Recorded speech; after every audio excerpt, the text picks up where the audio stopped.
Metroid was originally released in 1986 on the Nintendo Entertainment System, or the NES.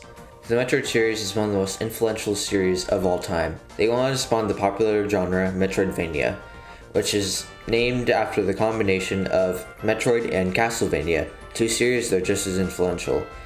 Recently though, both have been in an odd state. There hasn't been a new Castlevania game in a very long time. It's only a few mobile games released here and there, though it has recently had a resurgence thanks to the very good Castlevania series on Netflix, so fingers crossed. Metroid, on the other hand, has had much more of an interesting tale. While yes, Lost entering the Metroid franchise was a good one, the titles before were not as great. The last Metroid we got that wasn't a remake was in 2007, was with Metroid Prime 3, which was the first Metroid game I had ever played. The last 2D Metroid game we got was Metroid Fusion in 2002. You would think that we would have gotten more with the success that was Metroid Fusion. Stuff like new Super Metroid U Deluxe Edition, resold for $60 on Nintendo Switch with a halfling amiibo, then Deluxe Fast Travel, sold separately. I do have a theory as to why, but this intro segment is already pretty long. Metroid Prime 4 was announced about 4 years ago. The only thing we know about that game is the title and that there are some development issues around it. Luckily, during a recent Nintendo Direct, a brand new 2D Metroid was announced that is stated to be the 5th entry in the mainline series called Metroid Dread. I just want to make clear that I am extremely excited for a new 2D Metroid game, as Super Metroid is one of my favorite games of all time. It's just that Metroid Dread was announced 12 years ago. You're probably a bit confused since games don't usually take 12 years to make, usually, and the video shown at the Direct is the title's announcement trailer. Well, that's where the story starts.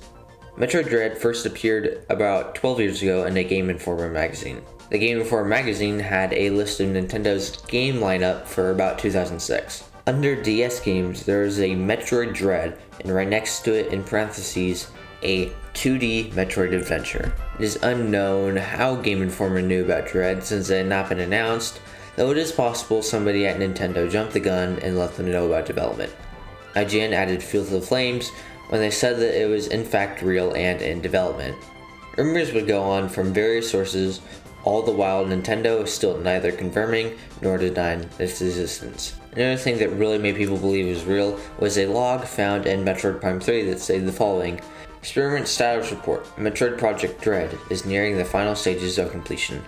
It was believed that this was a teaser to the story of Metroid Dread. This was later confirmed to be a joke added in by the senior game designer Mike Weekon. It was until 3 years later that the co-creator of Metroid, Yoshio Sakamoto, said that the Dread once did exist, but if we were to pick it up again, he would start development over completely from scratch. This is unfortunate since it seemed a lot of work had gone into Metroid Dread. On an IGN podcast, Craig Harris said that Nintendo had the story all written and they can bring it back whenever they want to. There were a lot of rumors swirling around for almost a decade, including rumors of Dread still in development, but they were always shot down by Nintendo. Then on June 15th, 2021, during a Nintendo Direct, a new Metroid game was announced called Metroid Dread. Now, why would Nintendo just now be announcing Metroid Dread? Was it really in development for 12 years? What happened to it? Well, I do have a theory. Not so much as a theory as what actually happened. In a recent Nintendo video detailing a little bit more about Metroid Dread, Yoshio Sakamoto, the co-creator of Metroid we mentioned earlier, stated the following: The idea of Metroid Dread first came up about 15 years ago. However, we gave up on the idea at the time because we felt the technology back then just couldn't properly bring the concept to life. There's a lot to unpack here, but it sounds like at first, yes, Metroid Dread was real. I still don't know how Game Informer heard about it, but they did and published it in their magazine. Now, this isn't really a leak, but we'll call it that for now. Anyways, with a leak, there's always more speculation to follow. Things such as IGN stating that they existed. As time goes on, the concept of Metroid Dread is still in the works, but Yoshida encounters a problem. Whatever his vision for Dread was, it wasn't achievable with the technology of the time, which would have been the Nintendo DS, so he scrapped it. Yoshida continues by saying, "We did have a chance to try again after that, but we couldn't create the game as originally imagined, so he ceased development again at that point." When this second chance took place could be anybody's guess.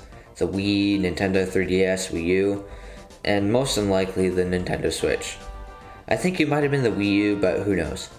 It didn't work out again, so he scrapped it. I honestly thought that we'd have no choice but to abandon the project, but when Mercury Steam Entertainment, with whom we co-developed Metroid Samus Returns for the Nintendo 3DS, They're extremely talented. Technically, they're very skilled. They also have a great taste, but more than anything, they have an incredible understanding of Metroid games. I was confident that teaming up with this wonderful team would finally allow us to bring Metroid Dread to life. And the result is that we've completed a version of Metroid Dread that even surpassed what we imagined 15 years ago. Basically what happened was Yoshida saw that Mercury's team was capable of and realized that his vision for Metroid Dread could become a reality. What exactly is his vision of Metroid Dread? Well, I believe that they will try and put a higher emphasis on horror. We have a new enemy called the Emmy, a research robot created by the Galactic Federation. You'll have to try to hide from it as it searches for you, but you can't kill it since it's indestructible.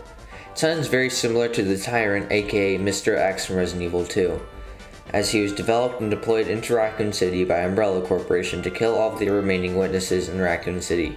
You have to run and hide from him since he's indestructible. He stalks you around the Raccoon City Police Department as you solve puzzles and get past zombies. Metroid games have been known for some elements of terror by taking inspiration from the Alien movies. You're a character that's incredibly vulnerable in an unknown alien world. There are monsters everywhere trying to kill you as you go deeper and deeper. It all heightens with backtracking, far distances between checkpoints, and eerie music. Dread might take this further with the Emmy, as it's another thing to worry about now.